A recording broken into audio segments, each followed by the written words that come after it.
사귀기 전엔 절대 섹스 안 해요. 당신도 이 말을 하거나 아니면 들어본 적 있으신가요? 많은 분들은 이걸 그냥 개인의 연애 가치관이다 뭐 이렇게 생각할지도 모릅니다. 하지만 오늘 저희가 깊이 파고들 자료는요. 이 한마디가 단순한 선언이 아니라고 말합니다. 현대 여성이 수많은 상처 끝에 써내린 일종의 생존 지침서와 같다고 주장하거든요. 최근 온라인에서 굉장히 화제가 됐던 한 연애 칼럼인데요. 권력 설계 이론이라는 아주 독특한 관점으로 이 현상을 분석하고 있습니다. 네, 맞습니다. 이 칼럼은 이 선언의 시작점을 여성의 집단적 트라우마로 잡고 있어요. 바로 그 흔히 말하는 먹버, 즉 성관계 후에 남성의 태도가 돌변하는 것에 대한 깊은 공포와 상처에서 시작된다는 거죠. 오늘 저희는 이 칼럼의 주장을 쭉 따라가 보면서요. 이 공포가 어떻게 여성의 행동 양식을 만들고 또 그게 남녀 관계에서 어떤 의도치 않은 비극과 악순환을 낳는지 그 메커니즘을 한번 해부해 보려고 합니다. 그럼 이 칼럼이 말하는 그 생존 규칙의 탄생 배경부터 한번 들여다볼까요? 네, 이 칼럼은 그 이유를 데이터라는 단어로 설명을 해요. 물론 여기서 말하는 데이터가 과학적 통계라기보다는 수많은 여성들이 개인적으로 겪고 또 온라인 커뮤니티 같은 데서 공유하면서 축적된 경험적 데이터베이스를 의미하는 거죠. 그 데이터의 핵심은 사랑이라고 믿었던 잠자리가 지나고 나니까 자신은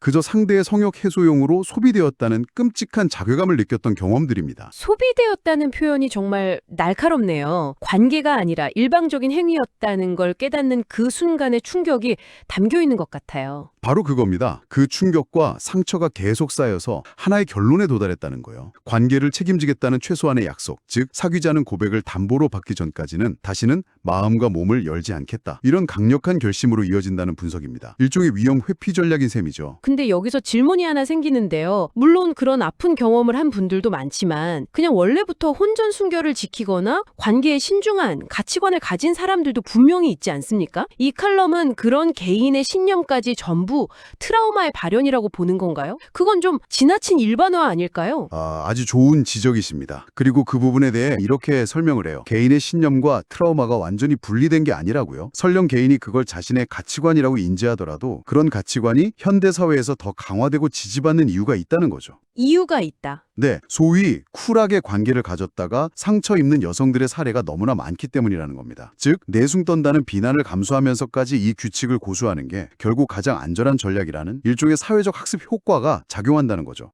그러니까 개인의 선택처럼 보이는 행동 뒤에는 집단적으로 학습된 방어 기제가 깔려 있다는 거군요. 저렇게 행동하지 않으면 나도 상처 입을 수 있다는 공포가 이 규칙을 더 단단하게 만든다는 해석이네요. 이해가 됩니다. 그렇다면 이 방어 기제가 실제 관계에서는 어떻게 작동하게 되나요? 여기서부터 이제 이 칼럼이 말하는 비극의 서막이 열립니다. 이 강력한 방어 기제는 단순히 나쁜 남자, 그러니까 먹벌을 하려는 남자만 걸러내는 필터 기능만 하는 게 아니라는 거죠. 필터 그 이상이다. 칼럼의 주장에 따르면 상처가 깊고 방어벽이 높을수록 여성은 눈앞에 있는 새로운 남자에게서 과거 자신을 핥히고 갔던 그 남자들의 그림자를 겹쳐보게 된다는 겁니다. 새로운 사람을 만나는 게 아니라 과거의 유령이랑 싸우고 있다는 말이군요. 정확합니다. 그래서 순수한 호감을 가지고 다가오는 남자의 행동 하나하나를 의심의 필터로 거르기 시작해요. 예를 들면 남자가 오늘 정말 예쁘시네요 라고 칭찬을 하면 나랑 자려고 수작 부리는 건가 이렇게요. 바로 그거죠. 모든 호의가 언제든 배신으로 돌변할 수 있는 시한폭탄처럼 느껴지는 겁니다. 그럼 자연스럽게 남자의 진심을 끊임없이 테스트하게 되겠네요. 나를 정말 좋아하는 거 맞아? 혹시 다른 여자한테도 이렇게 다정해?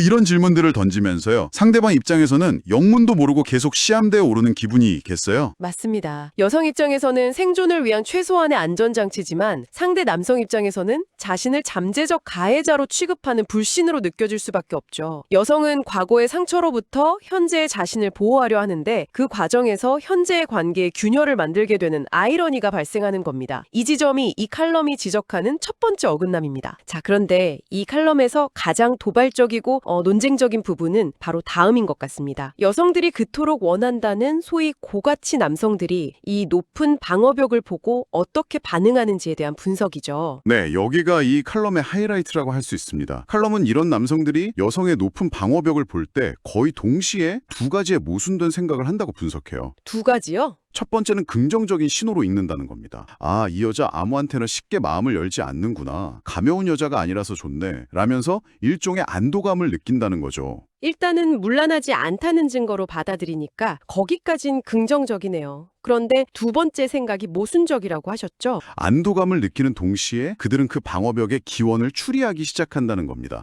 칼럼에 인용된 남성의 속마음을 그대로 옮겨보자면 이래요. 그런데 도대체 얼마나 많은 놈들한테 되었으면 저렇게까지 날이 서 있을까? 와, 그건 정말 예상치 못한 관점이네요. 여성의 철벽을 굳건한 가치관이나 순수함의 증거로 보는 게 아니라 수많은 상처와 경험이 남긴 흉터로 해석한다는 거잖아요. 연애 경험이 많은 남성일수록 여성의 방어적인 태도, 즉 과도한 의심이나 끊임없는 테스트가 이게 높은 기준의 표현이 아니라 과거의 트라우마에서 비롯된 행동 패턴이라는 걸 간파한다는 거예요.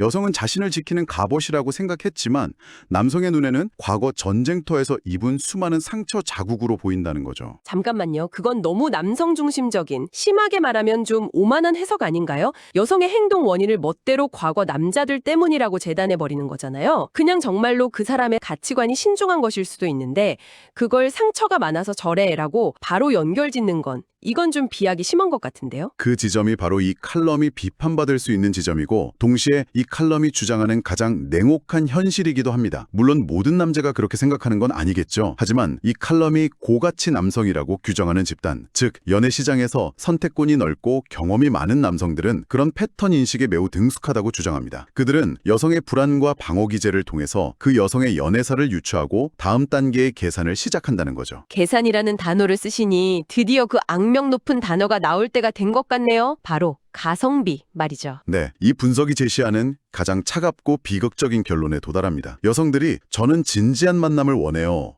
라고 말하면서 벽을 세우는 건 사실 더 이상 다치기 싫으니 당신의 진심을 증명해 주세요라는 절박한 외침이거든요. 하지만 칼럼 속 고가치 남성은 그 외침에 공감하고 상처를 보듬어 주기보다 자신의 시간과 감정이라는 비용을 계산하기 시작한다는 겁니다. 칼럼에 나온 그 남자의 속마음을 다시 한번 인용해보죠. 아, 얘 해동시키려면, 그러니까 상처를 치유하려면 시간 좀 걸리겠네. 감정 소모 심하겠다. 이럴 바에야 그냥 상처 없는 다른 여자 만나는 게 낫지 않나? 가성비가 안 나오는데? 해동과 가성비라는 단어가 이 관계의 본질을 너무나 적나라하게 보여주네요. 이것이 바로 칼럼이 말하는 완벽한 동상이몽의 구조입니다. 한쪽은 과거의 상처 때문에 현재의 관계에서 안전과 증명을 최우선으로 요구합니다. 나를 사랑한다면 나의 이 벽을 허물어줄 만큼의 노력을 보여줘 라고 말하는 거죠. 하지만 다른 한쪽은 그 벽을 허무는 데 드는 시간과 감정적 노력을 투자 비용으로 보고 그 가성비가 떨어진다고 판단하면 더 효율적인 상대를 찾아 미련 없이 떠나버린다.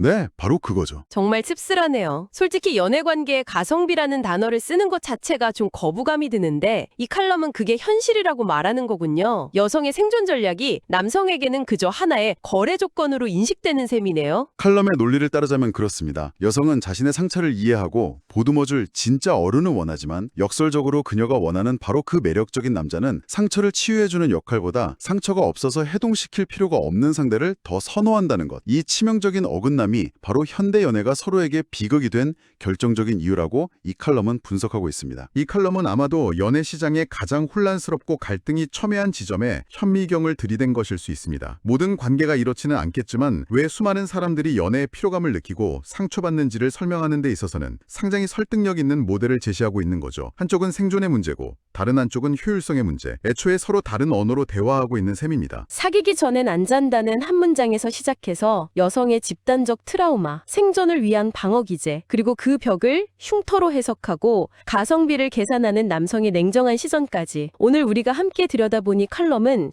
현대 연애의 가장 어둡고 서늘한 단면을 보여주는 것 같습니다.